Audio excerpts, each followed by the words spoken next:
Item ಯಾವುದೇ ಇರಲಿ try ಮಾಡಿ ಆಚಿ ಚಿಕನ್ ಮಸಾಲಾ. ರಾಜ್ಯ ಕಾಂಗ್ರೆಸ್ನಲ್ಲಿ ಮೇ ಕ್ಲೈಮ್ಯಾಕ್ಸ್ ಬಂದೇ ಬಿಡುತ್ತಾ?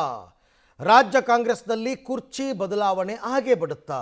ಮುಖ್ಯಮಂತ್ರಿ ಬದಲಾವಣೆ ಆಗತ್ತಾ ಅಥವಾ ಸಂಪುಟ ಪುನರ್ರಚನೆಗೆ ಮಾತ್ರ ಅಸ್ತು ಅನ್ನುತ್ತಾ ಹೈಕಮಾಂಡ್, ಅಥವಾ ಇನ್ನೇನಾದರೂ ಆಪ್ಷನ್ಸ್ ಅನ್ನ ಇಟ್ಕೊಂಡಿದ್ದಾರಾ? ಈ ಕುತೂಹಲ ಈಗ ಎಲ್ಲರಲ್ಲೂ ಕೂಡ ಮನೆ ಮಾಡಿದೆ.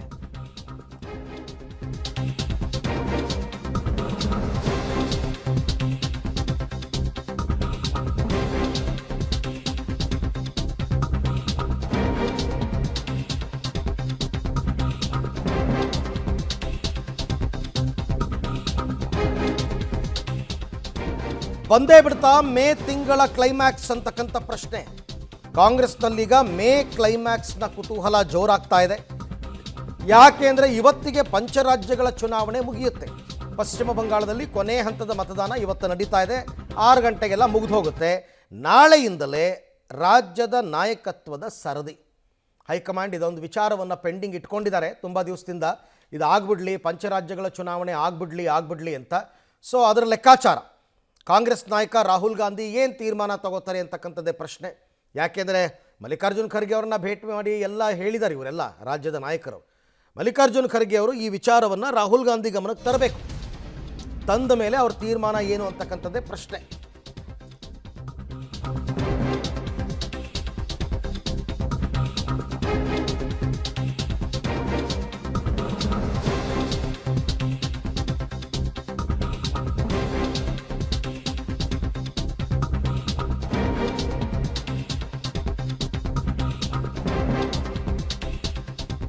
ಇವತ್ತು ದೆಹಲಿಗೆ ವಾಪಸ್ ಆಗುತ್ತಾ ಇದ್ದಾರೆ ರಾಹುಲ್ ಗಾಂಧಿ. ಇಷ್ಟು ದಿನ ಅವರು ಪಶ್ಚಿಮ ಬಂಗಾಳ ಚುನಾವಣಾ ಪ್ರಚಾರದಲ್ಲಿ ಬ್ಯುಸಿಯಾಗಿದ್ದರು.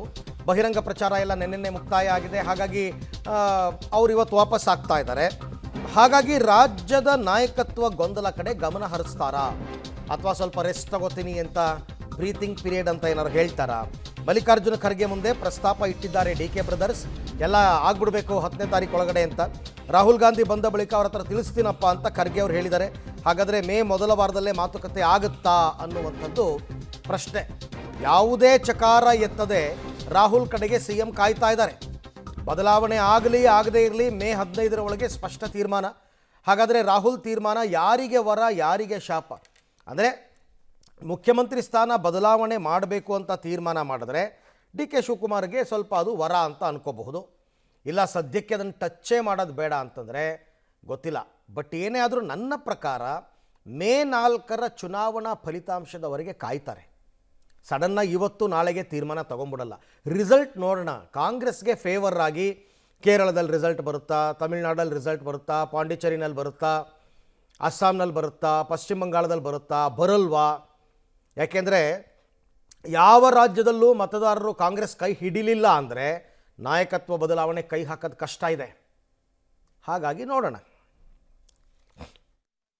ಕಮಾಂಡರ್ ಮಾಡಬೇಕು. ಈಗಾಗಲೇ ಸಾಕಷ್ಟು ಸಾರಿ ಹೇಳಿದ್ದೀವಿ, ಹೈಕಮಾಂಡು ಅದನ್ನು ಅಂತಿಮವಾಗಿ ಅವ್ರ ನಿರ್ಧಾರ ಮಾಡಬೇಕು. ಯಾವ ರೀತಿ ಇದನ್ನು ಸದ್ಯದ ಪರಿಸ್ಥಿತಿಯನ್ನು ಪರಿಹಾರ ಮಾಡಬೇಕು, ರಾಜ್ಯದಲ್ಲಿ ನಡೀತಿರೋಂಥದ್ದು ಅವ್ರಿಗೆ ಬಿಟ್ಟಂಥ ವಿಚಾರ ಅದು. ಸೊ ಅದನ್ನೇ ನಾವು ಹೇಳಿದ್ವಿ, ಇಂದು ಕೂಡ ಹೇಳಿದ್ದೀವಿ, ಬೇಗ ಇದು ಇತ್ಯರ್ಥಿ ಆಗಬೇಕು, ಗೊಂದಲ ಒಂದು ಸಾರಿ ನಿಲ್ಬೇಕಂತ ಹೇಳಿದ್ದೀವಿ. ಅದನ್ನೇ ಕೂಡ ಇವತ್ತು ಮತ್ತೆ ಅದನ್ನೇ ಹೇಳುವಂಥ ಪ್ರಯತ್ನ ಮಾಡಿದ್ದೀವಿ. ವರ್ಷ ಹತ್ತಿರ ಬರ್ತಾ ಇದೆ, ಎಲ್ಲರೂ ಕೂಡ ಒಂದು ಇದಕ್ಕೆ ಕೇಳ್ತಾ ಇದ್ದಾರೆ, ಸಂಪುಟ ಪುನರ್ರಚನೆ, ಇನ್ನೊಂದು ಕಡೆ CM ಆಗಬೇಕು ಅನ್ನೋಂಥದ್ದು. ಎಲ್ಲ ಸಂಪುಟ ಏನಿದೆ ಗೊತ್ತಿಲ್ಲ, ಹೇಳಿದ್ವಿ ಅದು ಮಾಡಲೇಬೇಕು. ಅವ್ರು ಮಾಡ್ತು ಅಂತ ಹೇಳಿದ್ದಾರೆ ಈಗಾಗಲೇ. ಬಹುಶಃ ಮಾಡ್ಬೋದು, ಸೂಕ್ತ ಸಮಯದಲ್ಲಿ ಮಾಡ್ಬೋದು, ಸಂಪುಟ ವಿಸ್ತರಣೆ ಅಥವಾ ಹೊಸದಾಗಿ ಮಾಡ್ಬೋದು. ಅಂದರೆ ಮಿಕ್ಕಿದೆಲ್ಲ ಅವರೇ ನಿರ್ಧಾರ ಮಾಡಬೇಕು. ಅಲ್ಲ, ಬಟ್ ಇಷ್ಟೆಲ್ಲ ನಡೀತಾ ಇದೆ, ಆದರೂ ಸುರ್ಜೇವಾಲಾ ಅವರು ಒಂದು ಸರಿನೂ ಈ ವಿಚಾರವಾಗಿ ಬಂದಿಲ್ಲ ಸ್ಟೇಟ್ಗೆ ಅನ್ನೋಂಥದ್ದು ಕೂಡ ಕೇಳ್ತಾರೆ. ಇಲ್ಲ, ಇದು ಬೆಂಗಳೂರಲ್ಲಿ ನಿರ್ಧಾರ ಮಾಡೋಂಥದ್ದಲ್ಲ, ಡೆಲ್ಲಿಯಲ್ಲೇ ಮಾಡಬೇಕಿದು. ಇಲ್ಲಿ ಕಾದು ನೋಡೋಣ. ಇನ್ನೇನೆ ಬಹುಶಃ ಈ ಚುನಾವಣೆ ಫಲಿತಾಂಶ ಬಂದ ಮೇಲೆ ಅದಕ್ಕೆ ಹೈಕಮಾಂಡ್ ಗಮನ ಹರಿಸ್ಬೋದು. ಸೊ ಗೊತ್ತಿಲ್ಲ, ಮಾಡಲೇಬೇಕು. ಯಾಕಂದರೆ ಒಂದು ಯಾವ್ದಾದ್ರು ಪರಿಹಾರ ಮಾಡಲೇಬೇಕು. ಪರಿಹಾರ ಇಲ್ಲದೆ ರಾಜ್ಯದಲ್ಲಿ ಪಕ್ಷದಲ್ಲಿ ಮತ್ತೆ ಮುಂದುವರಿತೈತೆ. ಸೊ ಚುನಾವಣೆ ಆದಮೇಲೆ ಅದಕ್ಕೂ ಬಹುಶಃ ಹೈಕಮಾಂಡ್ ಒಂದು ನಿರ್ಧಾರಕ್ಕೆ ಬರ್ಬೋದು. ಅಲ್ಲಿವರೆಗೆ ಕಾದು ನೋಡೋಣ. ರಾಜಕೀಯವಾಗಿ ಕರ್ನಾಟಕ ರಾಜ್ಯದಲ್ಲಿ ಸ್ವಲ್ಪ ಮಟ್ಟಿಗೆ ಗೊಂದಲ ಇದೆ. ಇದು ತಕ್ಷಣ ಬಗೆಹರಿಸಬೇಕು. ಮೇ ಅಂತ್ಯದೊಳಗೆ ಖಂಡಿತವಾಗಿ ಆಗ್ತದೆ, ಫೈಸಲಾಗ್ತದೆ. ಮುಖ್ಯಮಂತ್ರಿ ಸಿದ್ದರಾಮಯ್ಯನವರು ಇರ್ಬೋದು ಅಥವಾ ಅವರು ಬದಲಾವಣೆ ಮಾಡೋದೇನಾದರೂ ನಿರ್ಣಯ ಮಾಡಿದರೆ ಅದನ್ನು ಅವರು ಹೈಕಮಾಂಡ್ ತೀರ್ಮಾನ ಮಾಡೋದು. ಮುಖ್ಯಮಂತ್ರಿ ಸಿದ್ದರಾಮಯ್ಯನವರು ಒಳ್ಳೆ ಕಾರ್ಯಕ್ರಮ ಮಾಡ್ತಾ ಇದ್ದಾರೆ, ಅದರ ಬಗ್ಗೆ ಏನಿಲ್ಲ.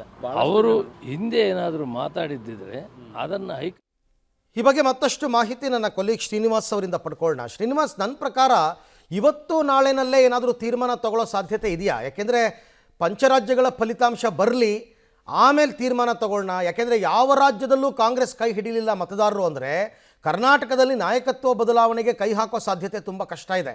ಹಾಗಾಗಿ ರಿಸಲ್ಟ್ ತನಕ ವೆಯ್ಟ್ ಮಾಡ್ತಾರ 4ನೇ ತಾರೀಕು ತನಕ ಅಂತ. ಅರವಿಂದ್, ಹೌದು, ನೀವು ಹೇಳ್ತಿರುವಂತದ್ದು ಕೂಡ ಸತ್ಯವೇ. ಯಾಕೆಂತಂದ್ರೆ ನೇರವಾಗಿ ಇವತ್ತು ಬಂದ ಕೂಡಲೇ ಎಲ್ಲವನ್ನ ನಿರ್ಧಾರ ಮಾಡ್ಬಿಡ್ತಾರೆ ಅನ್ನುವಂತ ಮಾತುಗಳಿಲ್ಲ. ಆದ್ರೆ ಮೇ 4ರ ಫಲಿತಾಂಶವನ್ನ ನೋಡ್ಕೊಂಡು ಮುಂದಿನ ನಿರ್ಧಾರವನ್ನ ಮಾಡಬಹುದು. ಆದ್ರೆ ಎರಡು ವಿಚಾರ, DK ಬ್ರದರ್ಸ್ ಮಾರ್ತಾ ತಮ್ಮ ಪಾಲಿನ ತಮ್ಮ ಪಾಲನ್ನ ಕೇಳಬೇಕು ಅನ್ನುವಂತ ನಿಟ್ಟಿನಲ್ಲಿ ಈಗಾಗಲೇ ದೆಹಲಿ ದಂಡಯಾತ್ರೆಯನ್ನ ಮಾಡಿದ್ದಾರೆ. ಮಲ್ಲಿಕಾರ್ಜುನ ಖರ್ಗೆ ಅವರ ಬಳಿ ತಮ್ಮ ಡಿಮ್ಯಾಂಡ್ ಅನ್ನ ಇಟ್ಟು ಬಂದಿದ್ದಾರೆ. ಅವರ ಡಿಮ್ಯಾಂಡ್ ಇರುವಂತದ್ದು ಮೇ 15ರ ಒಳಗೆ ಈ ಒಂದು ನಾಯಕತ್ವದ ಗೊಂದಲಗಳು ಇತ್ಯರ್ಥ ಆಗಬೇಕು ಅನ್ನುವಂತ ಒತ್ತಾಯವನ್ನ ಮಲ್ಲಿಕಾರ್ಜುನ ಖರ್ಗೆ ಅವರ ಬಳಿ ಮಾಡಿರುವಂತದ್ದು. ಆದ್ರೆ ಮಲ್ಲಿಕಾರ್ಜುನ ಖರ್ಗೆ ಅವರು ನಿರ್ಧಾರ ತೆಗೆದುಕೊಳ್ಳುವಂತ ಸ್ಥಾನದಲ್ಲಿಲ್ಲ. ರಾಹುಲ್ ಗಾಂಧಿ ಅವರು ಬಂದ ಬಳಿಕ ಅವರಿಗೆ ನಿಮ್ಗೆ ತಿಳಿಸ್ತೀವಿ ಅನ್ನುವಂತ ಮಾತುಗಳನ್ನು ಹೇಳೋದ್ರಿಂದ ಇವತ್ತು ದೆಹಲಿಗೆ ರಾಹುಲ್ ಗಾಂಧಿ ಅವರು ಬರ್ತಿದ್ದಾರೆ. ಬಹುಶಃ ವಿಷಯವನ್ನ ಪ್ರಸ್ತಾಪ ಮಾಡಬಹುದು. ಯಾವುದೇ ನಿರ್ಧಾರ ಆಗ್ಬೇಕಾದ್ರೂ ಕೂಡ ಮೇ 4ರ ಫಲಿತಾಂಶದ ಬಳಿಕವೇ ಆಗುತ್ತೆ ಅನ್ನುವಂಥದ್ದು. ಹಾಗಾಗಿ ಸಿದ್ದರಾಮಯ್ಯವರು ಕೂಡ ಯಾವುದೂ ಕೂಡ ತಲೆ ಕೆಡಿಸ್ಕೊಳ್ಳದೆ ರಾಹುಲ್ ಗಾಂಧಿ ಅವರ ಆದೇಶಕ್ಕೆ ಕಾಯ್ತಿರುವಂತದ್ದು. ರಾಹುಲ್ ಗಾಂಧಿ ಅವರು ಯಾವ ನಿರ್ಧಾರವನ್ನ ತೆಗೆದುಕೊಳ್ತಾರೆ ಅನ್ನುವಂಥದ್ದನ್ನ ಕಾದ್ ನೋಡ್ಬೇಕು. ಎರಡನೇ ವಿಚಾರ, ಈಗಾಗಲೇ ಒಂದಿಷ್ಟು ಹಿರಿಯ ಶಾಸಕರು ದೆಹಲಿಗೆ ಹೋಗಿ ಸಚಿವ ಸಂಪುಟ ವಿಸ್ತರಣೆ ಮಾಡಬೇಕು ಅನ್ನುವಂತ ಒತ್ತಾಯವನ್ನು ಕೂಡ ಮಾಡಿ ಬಂದಿದ್ದಾರೆ ಮಲ್ಲಿಕಾರ್ಜುನ ಖರ್ಗೆ ಅವರ ಬಳಿ. ಅದನ್ನು ಕೂಡ ರಾಹುಲ್ ಗಾಂಧಿ ಅವರ ಬಳಿ ಮಾತನಾಡ್ತೀನಿ ಅಂತ ಹೇಳಿದ್ದಾರೆ. ಎರಡು ವಿಚಾರ ಈಗ ಹೈಕಮಾಂಡ್ ಮುಂದೆ ಇರುವಂತದ್ದು. ಹೀಗಾಗಿ ರಾಹುಲ್ ಗಾಂಧಿ ಇವತ್ತು ದೆಹಲಿಗೆ ಬಂದ ಬಳಿಕ ಎರಡು ವಿಚಾರಗಳನ್ನ ಬಹುಶಃ ಮಲ್ಲಿಕಾರ್ಜುನ ಖರ್ಗೆ ಅವರ ಮುಂದೆ ಪ್ರಸ್ತಾಪ ಮಾಡಬಹುದು. ಅದರ ನಿರ್ಧಾರವನ್ನ ಯಾವಾಗ ಆಗ್ಬೇಕು ಅನ್ನುವಂಥದ್ದನ್ನ ಬಹುಶಃ ರಾಹುಲ್ ಗಾಂಧಿ ಅವರು ತೆಗೆದುಕೊಳ್ತಾರೆ ಅಂತ ಅನ್ಸುತ್ತೆ. ನೀವು ಹೇಳಿದಾಗೆ ಮೇ 4ರ ಬಳಿಕವೇ ಈ ಎಲ್ಲಾ ಪ್ರಕ್ರಿಯೆಗಳು ಆಗುತ್ತೆ. ಬಹುಶಃ ಮೇ 15ನೇ ತಾರೀಕು ಒಳಗಡೆ ಎಲ್ಲದಕ್ಕೂ ಕೂಡ ಒಂದು ಇತ್ಯರ್ಥ ಮಾಡುವಂತ ಒಂದು ಪ್ರಕ್ರಿಯೆಗೆ ಹೈಕಮಾಂಡ್ ನಾಯಕರು ಮುಂದಾಗುವಂತಹ ಸಾಧ್ಯತೆಗಳು ಇರುವಂತದ್ದು. Arvind, right, thank you Srinivas, ತಮ್ಮ ಎಲ್ಲ ಮಾಹಿತಿಗಾಗಿ ಧನ್ಯವಾದ. ಇವತ್ತು ರಾಹುಲ್ ಗಾಂಧಿ ಹತ್ರ ಪ್ರಸ್ತಾಪ ಮಾಡ್ಬೋದು, ನೋಡಿ ಇಂತಿಂಥವ್ರು ಬಂದಿದ್ದರು, DK ಬ್ರದರ್ಸ್ ಬಂದಿದ್ದರು, ಜಾರಕಿಹೊಳಿ ಅವರು ಬಂದಿದ್ದರು ಅಂತ ಹೇಳ್ಬೋದು. ಬಟ್ ತೀರ್ಮಾನ ಎದುರು 4ನೇ ತಾರೀಕು.